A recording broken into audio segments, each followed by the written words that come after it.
안녕하세요. 회복의 교회 김민호 목사입니다. 감사합니다. 오늘 이제 이 강의가 이제 마지막 강의가 됩니다. 네, 좀 아쉽긴 한데 저는 시원합니다. 네, 우리가 이제 노동에 관해서 이제 마지막 강의를 이제 살펴보게 되는데요. 오늘 노동에 관한 이 강의는 어쩔 수 없이 이제 공산주의라고 하는 그 체제가 가지고 있는 소위 자본론 부분을 약간 우리 언급하면서 이제 이 노동에 관해서 우리가 좀 살펴보게 됩니다.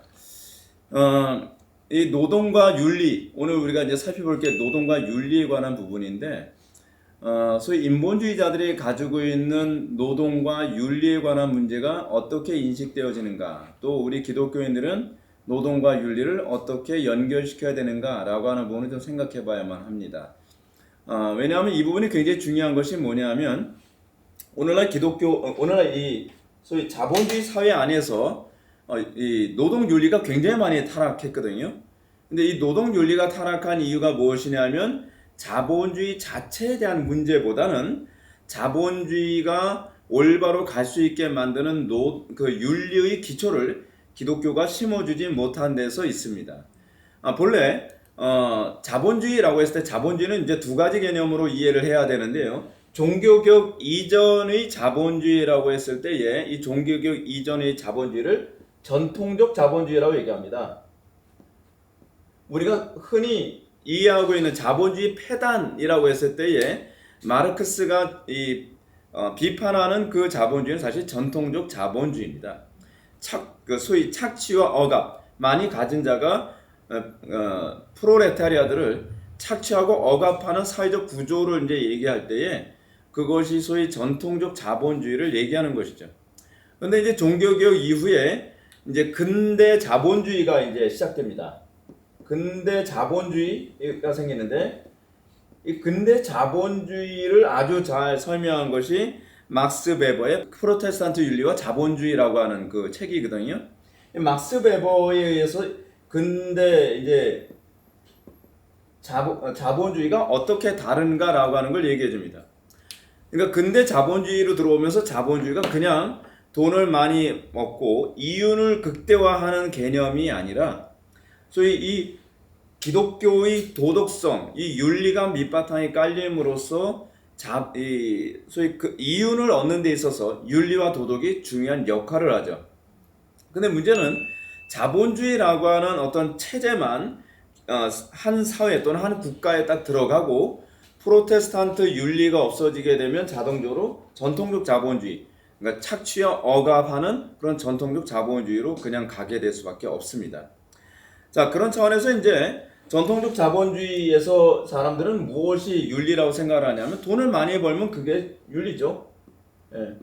이윤을 많이 획득할 수 있다. 그럼 그것이 윤리죠. 왜냐하면 이것이 소위 철학적으로 약간 어렵긴 하지만 목적론적 윤리설이 여기에 작용하기 때문에 그렇습니다. 그러니까 목적론적 윤리설이라고 했을 때의 그 목적은 뭐냐? 항상 행복이거든요.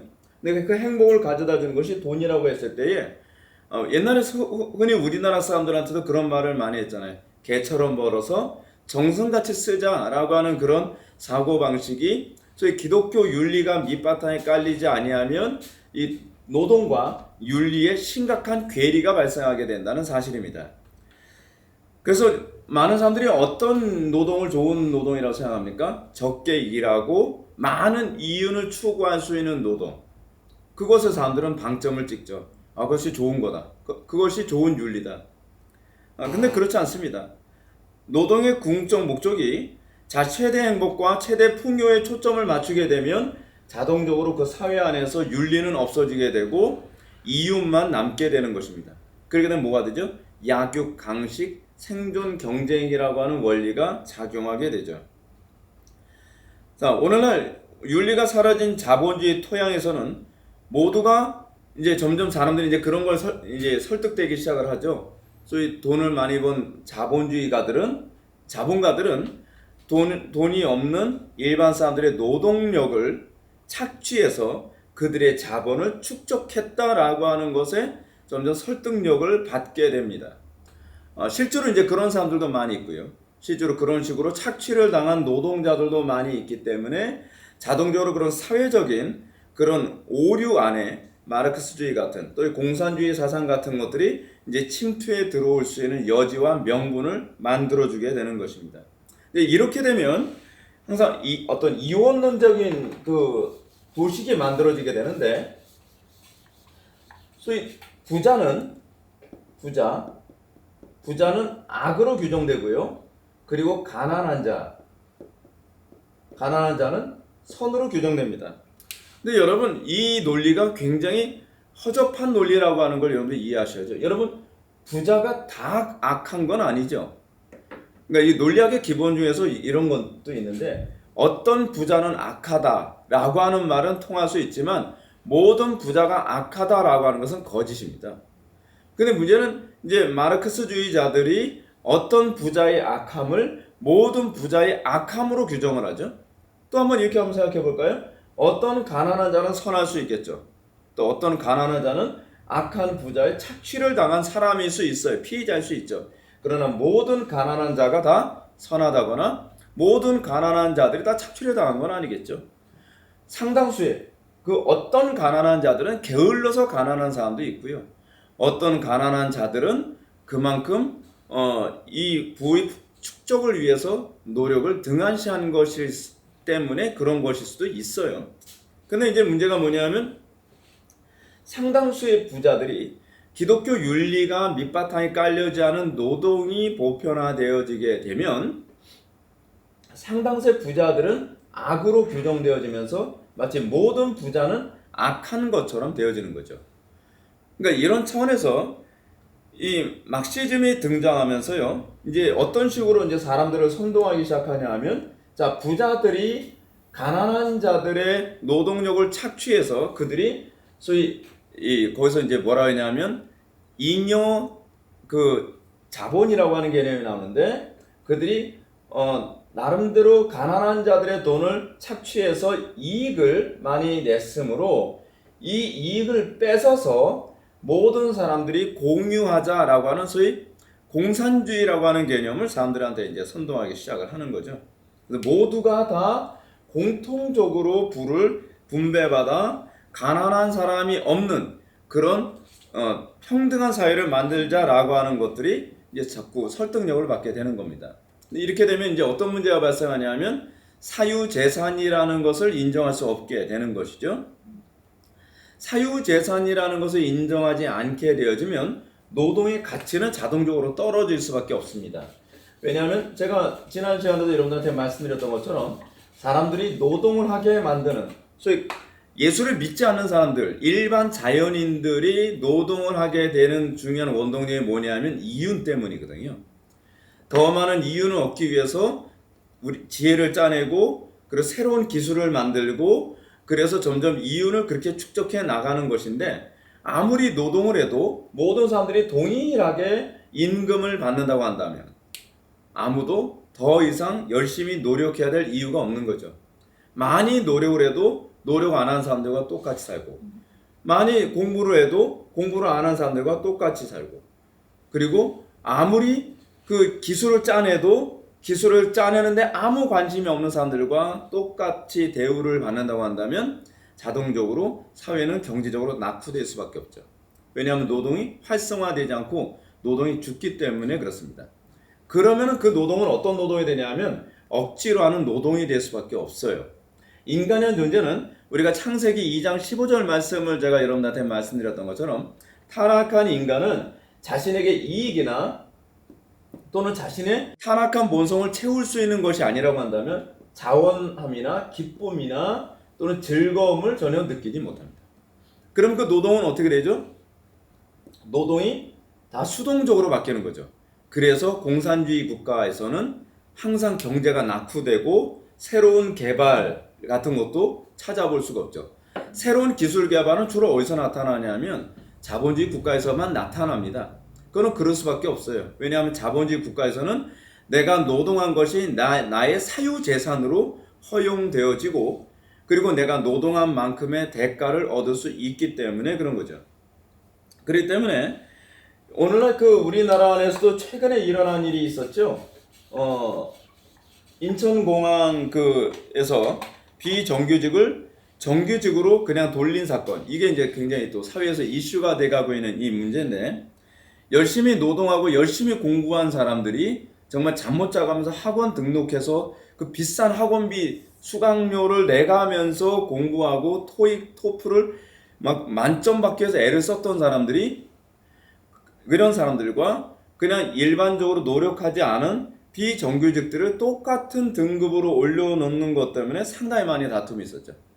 이제 그 부분이 이제 카톡을 주고받은 내용이 이제 인터넷에서 이제 많이 떠도는데, 그래서 이제 이런 얘기가 있었죠. 사람들이 인천국제공항에서 인천국제항공공사가 1900명의 보안 검색 요원들을 청원 경찰 신분으로 직접 고용하기로 하니까 그 역차별 문제 때문에 어떤 사람이 카톡에다가 이제 단톡방에다 이제 이런 글을 썼죠. 진짜 뭐하러 돈 내서 학원 다니고 사교육 투자해서 노력하는지, 이렇게 노력한 사람 도대체 뭐가 되는 거야? 라고 어떤 사람이 카톡에다 글을 쓰니까 또 다른 사람이 이렇게 댓글을 달았습니다. 누가 공부하래? 라는 식으로 반박을 하는, 그렇게 하면서 소위 사회주의 국가 또는 공산주의 국가에서 흔히 나타나는 것처럼 노동을 열심히 하고 열심히 노력하고 열심히 연구하는 사람은 바보가 되는 세상이 되는 거죠. 그런 사회는 점점 낙후돼 가고, 그리고 소위 가난한 사회가 될 수밖에 없는 거죠. 그래서 공산주의 국가는 그런 식으로 낙후되고 가난하게 되죠. 대부분의 공산주의가 들어가기 전에는 잘 살던 나라들도, 아르헨티나 같은 경우도 그렇고 베네수엘라 같은 나라도 웬만큼 잘 살던 나라였죠. 근데 그런 나라였는데 공산주의 체제가 들어옴과 동시에 국민들이 더 이상 노력하지 않죠. 왜냐하면 노력해도 절대로 그 노력에 대한 대가가 주어지지 않고, 그리고 노력한 만큼 그것이 사유재산이 되지 않고 국가에 의해서 다 공유되어지기 때문에 더 이상 노력하지 않고 공부하려 하지 않는 그런 현상이 나타나게 되는 것입니다. 소위 복지를 아주 굉장히 잘하는 나라로 우리가 학교 다닐 때 배웠던 나라가 있죠. 영국입니다. 요람에서 무덤까지 아주 유명하죠. 근데 이 영국 같은 나라 같은 경우에도 이제 이 복지를 잘해주니까 어떤 현상이 나타나냐면, 사람들이 대학을 가려고 하지 않습니다. 공부를 안 해도, 노동을 안 해도 어차피 뭐 사회에서 복지를 다 해줄 텐데 내가 왜 힘들어가면서 비싼 돈 들어가면서 공부하냐, 안 하겠다는 거죠.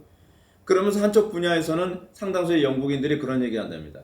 내가 쟤네들 먹여 살리려고 내가 이렇게 공부를 하냐, 내가 일하지 않고 저렇게 탱자탱자 노는 아이들을 위해서 내가 공부하고 노동하고 돈을 버느냐 라고 하는 것에 분노하는 그런 기사가 신문에 실렸던 적도 있었습니다. 그러니까 우리가 이런 결과를 초래하게 된 것이 무엇인가를 좀 생각해 봐야 되는데, 그것이 뭐냐면 노동의 기독교 윤리라고 하는 스피릿, 기독교 윤리라고 하는 스피릿이 들어가지 않기 때문에 그런 거죠. 기독교 윤리라는 스피릿이 들어가지 않으면 소위 전통적 자본주의로 돌아가게 되는 겁니다. 착취하고 갑질하고 억압하고, 그리고 가난하고 없는 사람들은 눌리고 짓밟히는 것에서 소위 여기서 벗어날 수가 없는 거죠. 자, 그러면 기독교 노동에서 우리가 좀 먼저 생각해 봐야 될 게 있습니다. 여러분, 이 가난한 자가 없어지는 것이 성경적인가라고 했을 때 그렇지 않다는 것을 예수님께서 하신 말씀이 있는데요. 마가복음 14장 7절 말씀을 보면 이런 말씀이 있습니다. 가난한 자들은 항상 너희와 함께 있으니 아무 때라도 원하는 대로 도울 수 있거니와. 이 말씀을 여러분들 기억한다면 마르크스가 또는 해방신학에서 가난한 자를 없애겠다라고 하는 것이 비성경적이라는 걸 알겠죠. 예수님께서는 가난한 자들은 항상 너희와 함께 있을 것이다 라고 얘기하고 있습니다. 그러면 여기서 이 노동관과 관련하여 가난한 자들에 대한 소위 가진 자들의 책임과 의무가 여기서 잠깐 언급이 되고 있는 거죠. 하나님께서는 우리가 많이 벌는 것에 대해서 뭐라고 얘기하냐면, 가난한 자들을 돕도록 하기 위해 어떤 사람에게는 많이 주시는 그런 일을 하신다는 겁니다. 그러니까 오순절날 성령 강림이 있고 난 이후에 하나님께서는 유무상통이라고 하는 것을 하게 하셨죠. 그러니까 하나님께서는 어떤 사람에게는 돈을 많이 부여해 주시는데, 그 많이 부여해 주신 그 돈을 성령님의 감동을 통해 자발적으로 분배하기를 원하신 겁니다. 그러니까 공산주의 사회 같은 경우에는 분배의 주체가 국가가 되죠. 국가가 가진 사람들 것을 강제로 뺏어서 이 모든 사람들과 동일하게 분배해야 된다라고 하는 그런 개념을 가지고 있다고 한다면 기독교 윤리에서 분배의 주체는 성령님이십니다. 성령님께서 부자들의 마음 또는 그리스도인들 중에서 많이 돈을 번 사람들 또는 많은 지식을 가지고 있는 사람들 또는 많은 재능을 가지고 있는 사람들이 그것을 나를 위해서 사용하는 것이 아니라 하나님의 영광과 이웃 사랑을 위해 사용하도록 하나님께서 그렇게 하시는 거죠. 그래서 기독교 노동관에서 그 노동은 항상 이웃 사랑과 연결되어 있기 때문에 노동을 통해서 얻게 되어진 사유재산은 이웃과 나눔으로써 평균케 하려 함이라 라고 하는 사도 바울의 가르침이 그대로 이렇게 적용되어지도록 하나님께서 이렇게 구조화하셨습니다. 기독교 윤리에 있어서의 이 노동 윤리는 이윤이 목적이 아니라 하나님의 영광과 이웃 사랑이 노동의 목적입니다. 그러니까 이 목적이 분명하게 됐을 때의 노동이 타락하지 않는 거죠. 노동이 타락하게 되는 데는 항상 원인이 어디에 있냐면 나의 욕심과 나의 이기심을 만족하려 했을 때에 노동에 자꾸 죄가 들어가고 편법이 들어가고 그리고 속임수가 들어가고 거기에 요령피는 불성실함이 자꾸 들어가게 되면서 물건을 만들어도 아주 이 퀄리티가 떨어지는 그런 물건, 불성실한 물건이 만들어지고 어떻게 하든지 이윤을 더 내기 위해서 물건에 안 좋은 그 약품도 집어넣게 되는 음식을 만들 때요. 그런 나쁜 그 성분을 집어넣기도 하는 그런 현상이 나타나게 되죠. 근데 우리 기독교인들에 있어서는 노동은 항상 하나님의 영광을 나타내고 이웃을 사랑하는 데 초점을 맞추기 때문에 노동이 항상 성실해야 되고요. 정직해야 되고 음식을 만들더라도 가장 깨끗하고 안전하고 모든 사람들에게 건강에 유익이 되는 음식을 만드는 데 초점을 맞추게 되는 것입니다. 그리고 노동의 결과로 주어진 이유는 내 이익을 위해서 주어졌다고 보는 것이 아니라 하나님의 뜻대로 다시 재분배되어져야 된다라고 하는 사고를 갖죠. 그래서 칼빈이 이런 얘기합니다. 칼빈이 제네바 시민들한테 입에 침이 마르도록 그리고 귀가 아프도록 가르친 것이 뭐냐면 이거예요. 나는 이웃을 위해 이 재산을 하나님으로부터 받았다. 그러니까 제네바에 있는 시민들은 아예 귀에 못이 박히도록 나의 이 재산은 이웃을 위해서 하나님으로부터 받았다라는 사고를 가는 거예요. 그러니까 이 분배가 국가에 의해서 분배되는 것이 성경적인 것이 아니라 성도들이 사랑하는 마음으로 자발적으로 이것을 나눔으로써 그래서 선진국 같은 경우에는 자본주의가 들어갔음에도 불구하고 무엇이 발달합니까? 소위 사회 기부라고 하는 개념이 많이 발달하는데 그것이 프로테스탄트 윤리가 기독교 윤리가 거기에 밑바탕에 깔려서 자발적으로 자기의 재산을 사회에 환원하고 그래서 가난하고 헐벗고 어려운 이웃들을 아무런 대가 없이 이것을 그들을 돕고 섬기는 것으로 그 일이 일어나게 되는 것입니다. 그렇기 때문에 성경은 건전한 노동을 위해 노동을 통해 일용할 양식을 공급받는 것이 하나님의 창조 명령이라는 것을 우리들에게 가르칩니다. 하나님께서는 우리가 일하지 않아도 얼마든지 먹을 수 있게 해주십니다.